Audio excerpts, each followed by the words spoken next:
दोस्तों नमस्ते। कक्षा 10वीं विषय हिंदी। पाठ का नाम है लक्ष्मण परशुराम संवाद और उसके रचनाकार हैं तुलसीदास। सत्र 2020-21 का कोविड गाइडलाइन के चलते स्थगित चल रही परीक्षाओं के मद्देनजर हम तुलसीदास के इस पाठ पर बात कर रहे हैं। यह पाठ रामचरितमानस नामक उनके ग्रंथ से लिया गया है और उस ग्रंथ का भी बालकांड। ये कहां से आया है? ये रामचरितमानस से आया है। रामचरितमानस का एक हिस्सा है जिसे हम बालकांड के नाम से अभिहित करते हैं या जानते हैं। उस बालकांड से यह अंश लिया गया है जिसमें लक्ष्मण और परशुराम के मध्य व्यंग्यपूर्ण रोषपूर्ण बातें होती हैं। यहाँ जब सीता के स्वयंवर के समय राम के हाथों से शिव का धनुष टूट जाता है और परशुराम उस बात पर क्रुद्ध हो जाते हैं। उस क्रुद्ध होने के पश्चात लक्ष्मण और परशुराम के मध्य जो व्यंग्यपूर्ण जो कटौक्तियां आपस में एक दूसरे पर कही जा रही हैं, उन्हीं विषय में और हम ये बातें कर रहे हैं। क्योंकि इस पाठ का यह छठा पद है और यह इस पाठ की वैसे पद के हिसाब से देखा जाए तो अंतिम कक्षा होगी। इसके पश्चात हम एक प्रश्नोत्तरों पर एक कक्षा और करेंगे। तो ये 5 तो इसके पद, ये छठी कक्षा। 1 में हमने तुलसीदास के परिचय के बारे में पढ़ा था। क्योंकि कक्षा 10 के प्रश्न पत्र में एक कवि अथवा एक लेखक का जीवन और रचना परिचय भी पूछा जाना है। तो वो जो सवाल है उस सवाल के जवाब में आप इस सीरीज का पहला वीडियो देख सकते हैं जिसमें तुलसीदास का परिचय दिया हुआ है। जीवन परिचय और रचना परिचय, उनका व्यक्तित्व और उनका कृतित्व। देखिए ये जो पहला भाग है, ये जो छठा भाग है, इस छठे भाग का यहां से लेकर जो ब्लैक मार्कर से जो काले मार्कर से लिखे हुए वो सारी चौपाइयां है। चौपाई छंद का प्रयोग हुआ है और यह एक छंद दोहा छंद है। देखिए इसका वाचन करते हैं कि कहेउ लखन मुनि सील तुम्हारा, को नहीं जान विदित संसारा। माता पिता उऋण बयनी के, गुरु ऋण रहा सोचूं बड़ जी के। सो जनु हमरे ही माथे काढ़ा, दिन चल गए ब्याज बड़ बाढ़ा। सब आनी व्यवहारिया बोली, तुरत देव में थेली खोली। सुनि कटु बचन कुठार सुधारा, हाय हाय सब सभा पुकारा। भृगुबर परसु देखावे मोही, विचार बचहु नृप द्रोही। मिलहन कबहु सुभट रन गाढ़े, द्विज देवता घर के घरही के बाढ़े। अनुचित कही सब लोग पुकारे, रघुपति शयन नहीं लखनु नेवारे। चौपाई थी, दोहा है। लखन उतर आहुति सरिष, भृगुबर को कृशानु।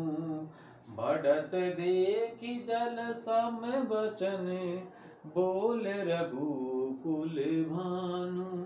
कि भृगुबर, यहाँ लिखा है परशुराम, कि परशुराम के क्रोध रूपी अग्नि को बढ़ता देख कर रघुकुल या रघुवंश के में सूर्य रूपी राम ने उस समय उस बात को ठंडा करने के लिए जल के समान वचन कहे। अब सबसे पहले तो हम देखेंगे इसके शब्दार्थ। तो सील का अर्थ है स्वभाव, चरित्र। को का अर्थ कौन, जान का जानता है, जानना। विदित का अर्थ होता है जानकारी या जात होना। उऋण का अर्थ होता है उऋण या ऋण से मुक्त होना, जो हमने उधार दे रखा वो उधारी चुका देना। निके भली भांति, गुरु ऋण गुरु का ऋण। सोचू चिंता, बड़ बड़ी, जी हृदय या मन में, हमरे ही हमारे, माथे काढ़ा मतलब मथे मटना या हमारे सिर पर थोपना। चले गए बीत गए, बड़ बहुत या बाढ़ा का अर्थ है बढ़ना, आनीय का अर्थ लाना, व्यवहारिया हिसाब करने वाला व्यक्ति, आप कह सकते हैं मुनिम। तुरंत, तुरंत, थैली का अर्थ होता है गांठ, अंटी, मतलब वो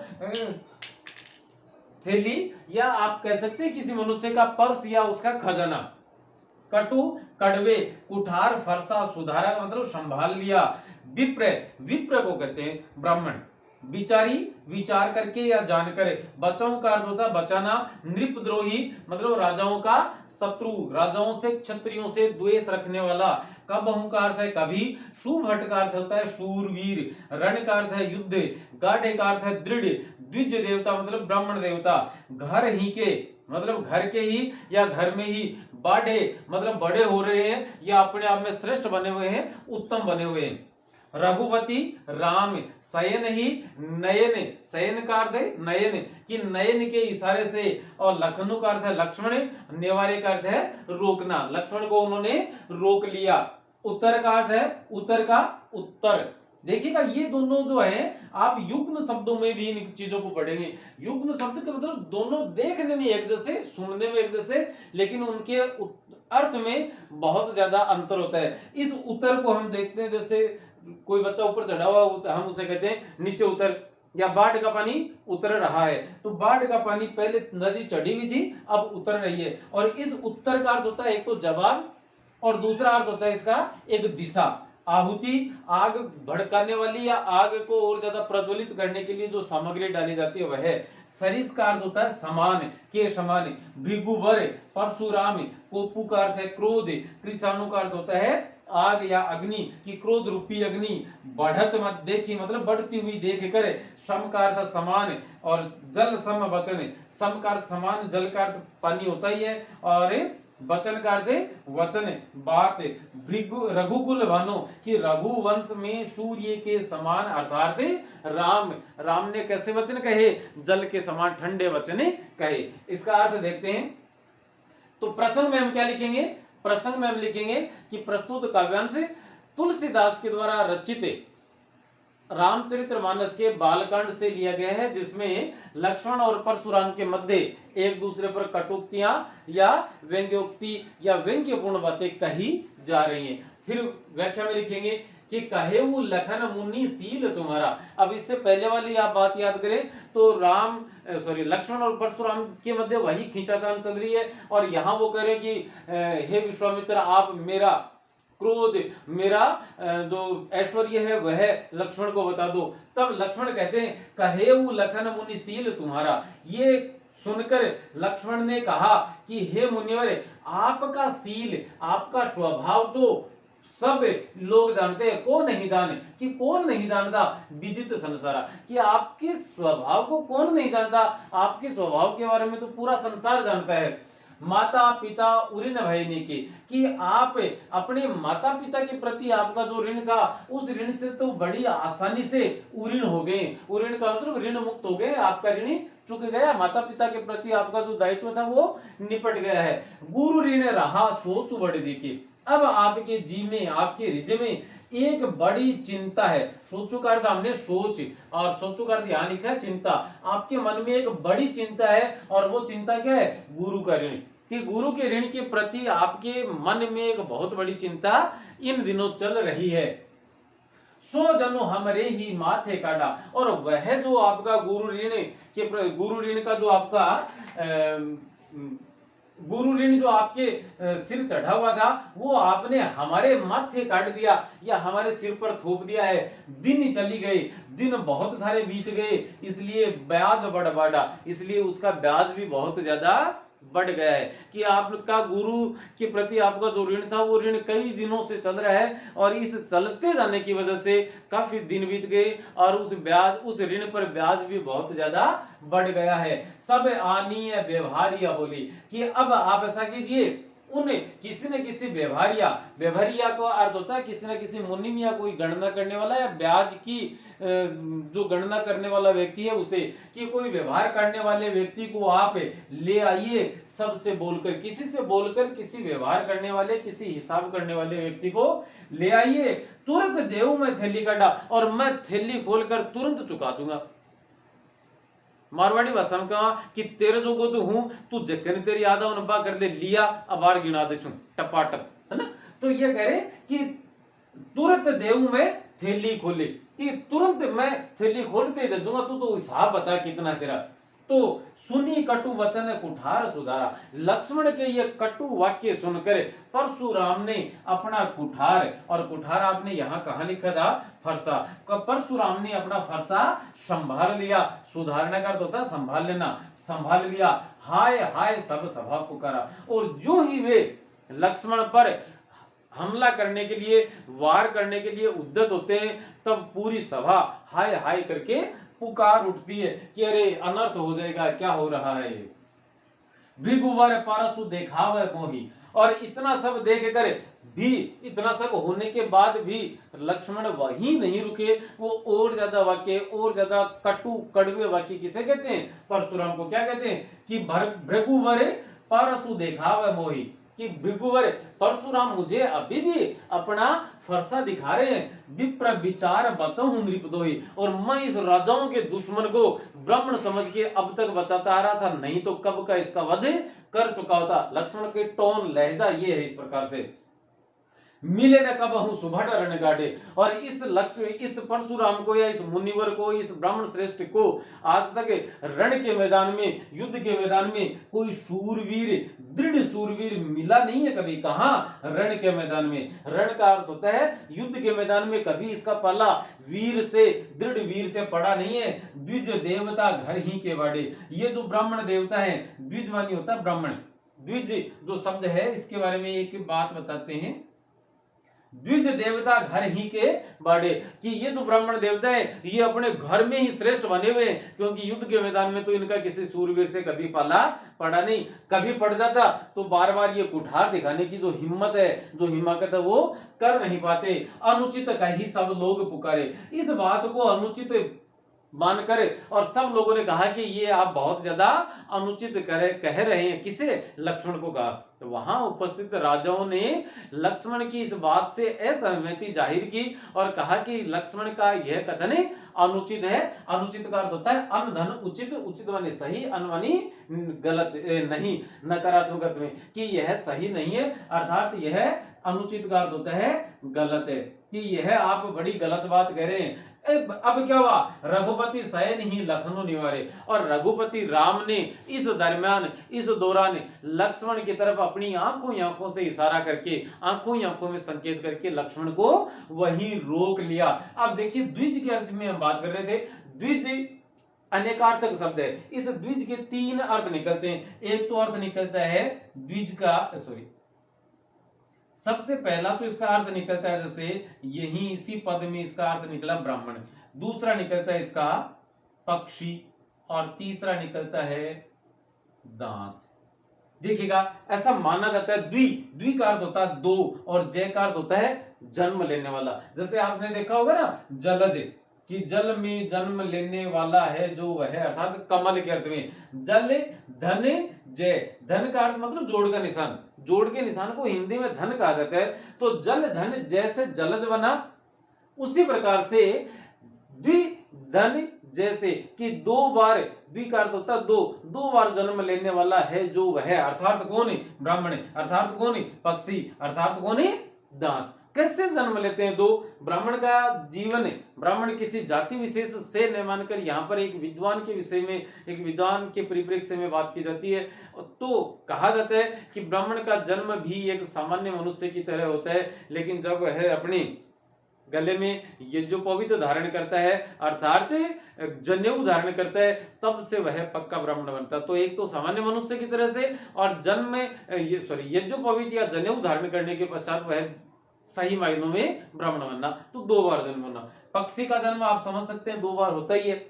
माता के गर्भ से उसका जन्म होता है अंडे के रूप में, और उस अंडे को सेती है उसकी माँ, और उसके पश्चात उस अंडे से जब बच्चा निकलता है तो दूसरी बार उसका जन्म माना जाता है। तो किसी भी पक्षी का जन्म कितनी बार हुआ, दो बार, तो उसे भी द्विज कहते हैं। और दांत, ये हमारे मुख के अवयव हैं, मुख के भाग हैं, और दांत है वो भी हमारे जन्म के पश्चात 8, 9, 10 साल तक जो दांत रहते हैं वो टूट कर दूसरे आ जाते हैं। तो जन्म के तत्काल बाद जो दांत आते हैं उन्हें तो हम दूध के दांत कहते हैं, और उसके बाद जो दांत आते हैं उन्हें पक्के दांत कहा जाता है। तो दांत दो प्रकार के, ब्राह्मण 2 बार जन्म लेना, पक्षी का 2 बार जन्म लेना, और दांत का 2 बार जन्म लेना। तो ये तीनों ही क्या कहलाते हैं? द्विज कहलाते हैं। अब बात यह आती है कि कहीं कोई वाक्य आ गया तो उस वाक्य में उसका क्या प्रयोग है, उसके आधार पर उसका अर्थ हमें ग्रहण करना है। कि द्विज द्वार पे आए हैं, उन्हें अंदर ले आओ, सम्मान, सम्मान सही है। तो आप यहाँ पर पक्षी अर्थ नहीं निकाल सकते उसका, कि तब हम कहेंगे कि ब्राह्मण द्वार पर है, दरवाजे पर है, उनको सम्मान सहित अंदर ले आइए। चलिए आगे देखते हैं कि लखन उतर आहुति सरिस भृगुवर कोप कृसानु बढ़त देख जल सम वचन बोले रघुकुले बानु। कि लखन लक्ष्मण का ये जो उत्तर था, कौन सा? कि आपको कहीं कोई शुभट रण के मैदान में, युद्ध के मैदान में कोई सूरवीर से वास्ता नहीं पड़ा आपका, नहीं तो सारी वीरता धरी रह जाती। ये तो आप जो ब्राह्मण देवता है वो घर के ही बाडे, बाडे का अर्थ हमने लिखा वहां पर बड़े होना, उत्तम बनना। आप अपने घर में ही उत्तम बने हुए कि माँ, एक टब्बर की बात है कि वह कह रही, एक छोरो आपकी माँ ना कि बोले माँ, हाँ बोले मैं भाग्यो बहुत, अरे पल्ला नंबर पर आयो, बोले बेटा कितना हा, 1 लो भगना लगीता एक लो यो बा, एक लो जना तो तू चाल की जातो तो भी कितने नंबर पर आतो? 1 नंबर पर। तो लक्ष्मण के शब्दों में, लक्ष्मण की जो भाव थे, उस भाव के अर्थ में द्विज देवता, या हम कहें परशुराम, अपने से कमजोर लोगों से ही लड़े थे, इसलिए वो अपने आप ही श्रेष्ठ हो गए। आप कभी हमसे लड़के देखो, पता चल जाएगा कौन सा ज्यादा वीर है। लक्ष्मण का भाव यह था। तो लक्ष्मण के इस उत्तर ने आहुति, आहुति का अर्थ होता है आग को भड़काने वाली जो सामग्री होती है, उसमें जो डालते हैं अग्नि में घी इत्यादि, तो वो उसके समान कार्य किया। और इससे क्या हुआ? भृगुवर, भृगुवर का हमने उत्तर जवाब यहाँ अर्थ लिखा है परशुराम, कि परशुराम का जो क्रोध रूपी अग्नि थी, वह क्रोध रूपी अग्नि और ज्यादा भड़क गई, बढ़ गई, और उसको बढ़ती देख कर रघुकुल में, रघु के वंश में सूर्य के समान दैदीप्यमान, सूर्य के समान तेजस्वी, अर्थात राम ने जल के समान शीतल वचन कहे। जल के समान कैसे, क्या कहे? जल के समान वचन कहे। शीतल शब्द का यहाँ लोप है, और इसलिए लोप होने की वजह से यहाँ लुप्तोपमा अलंकार माना जाएगा। ठीक है। तो बढ़ती कि भृगुवर परशुराम के क्रोध रूपी अग्नि को बढ़ता देख कर रघुकुल में भानु, भानु का अर्थ होता सूर्य, कि रघु के वंश में सूर्य के समान तेजस्वी राम ने जल के समान वचन बोले या वचन कहे, और लक्ष्मण और परशुराम को ठंडा किया, या उनका जो उनकी मध्यस्थता की, उनका बीच बचाव किया, उनका समझौता किया, या किसी भी प्रकार से उनको और ठंडा किया, उनका क्रोध है वो शांत कर दिया। अब देखेंगे हम इनकी विशेष में, देखेंगे विशेष में क्या लिखेंगे। विशेष में सबसे पहले लिखेंगे हम एक तो अवधि भाषा का प्रयोग हुआ है, और अवधि भी किस प्रकार की है? साहित्यिक अवधि। अवधि भाषा का प्रयोग हुआ है। भाषा, भाषा भावों के अनुकूल भी है। भाषा जो है वो भावों के अनुकूल भी है। इसके अलावा हम देखें ब्याज बढ़ बढ़ है ना, ब्याज बढ़ बढ़ा, यहां पर कि यहां हम देखेंगे तो यहां कौन सा अलंकार है? यहां अनुप्रास अलंकार की प्राप्ति होती है। यहां अनुप्रास अलंकार है। हाय हाय में पुनरुक्ति प्रकाश है। इसके बाद विप्र विचारी वचन, विप्र विचारी वचन में भी कौन सा अलंकार आ गया? अनुप्रास अलंकार की प्राप्ति होती है। और उसके बाद हम देखेंगे, देखिए लखन उत्तर आहुति सरिस, तो यहाँ जो सरिस शब्द का प्रयोग हो रहा है, इस सरिस शब्द की वजह से यहाँ पर कौन सा अलंकार माना जाएगा? उपमा अलंकार माना जाएगा। और जल सम वचन, तो यहाँ इस सम की वजह से भी कौन सा अलंकार आ जाएगा? उपमा अलंकार आ जाएगा।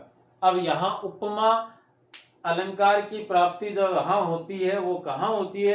कि जब किसी पद में सा से सी सम, सरिस, सदृश, इव और वत, कुल मिलाकर ये 8 शब्द जहां प्रयुक्त होते हैं वहां उपमा अलंकार माना जाता है। 11वीं और 12वीं कक्षा में हिंदी साहित्य पढ़ेंगे वो बच्चे इसके बारे में जोरदार पढ़ेंगे। और उपमा अलंकार के बारे में यदि आप और जानना चाहें तो इसी चैनल पर वीडियो लगे हुए हैं, आप वहां से देख सकते हैं। आप अनुप्रास अलंकार के बारे में जानना चाहें, अनुप्रास अलंकार वहीं मिलेगा आपको, आप उसमें देख सकते हैं। तो देखिएगा विशेष में हम क्या लिखेंगे कि प्रस्तुत पद में साहित्यिक अवधि भाषा का प्रयोग हुआ है और भाषा भी भावानुकूल है या पात्रों के अनुकूल है।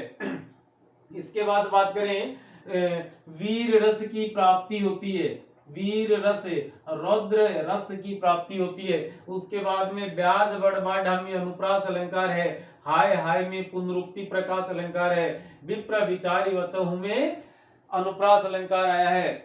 और उसके बाद में यहाँ लखन उतर आहुति सरिस, तो यहाँ सरिस की वजह से उपमा अलंकार आया है। बढ़त देख जलसम, यहाँ उपमा अलंकार आया है। और रघुकुल भानु, तो रघुकुल में सूर्य रूपी राम, रूप सूर्य के रूप में है राम, तो यहाँ रघुकुल रूपी में क्या हो जाएगा, सॉरी रूपी शब्द की जहां कहीं भी प्राप्ति होती है वहीं पर रूपक अलंकार भी माना जाता है। तो इस प्रकार से दोस्तों जो 6 पद थे उन 6 पदों की हम सप्रसंग में व्याख्या पढ़ चुके हैं। अब व्याख्या के पश्चात व्याख्या पढ़ी, उससे पहले हमने और इसके तुलसीदास के परिचय के बारे में पढ़ा था। अब अगला पाठ हम शायद जयशंकर प्रसाद की एक कविता प्रभु पढ़ेंगे। उससे पहले एक बार तुलसीदास के जो पाठ के प्रश्नोत्तर हैं वो प्रश्नोत्तर भी करेंगे। तो अगला वीडियो हम लेकर आए, तब तक के लिए अनुमति दीजिए। चैनल आपका है, सब्सक्राइब कीजिए, लाइक कीजिए, लोगों के साथ अपने साथी जो बच्चे हैं उनके साथ शेयर कीजिए। अनुमति देवें। नमस्ते, शुक्रिया, धन्यवाद।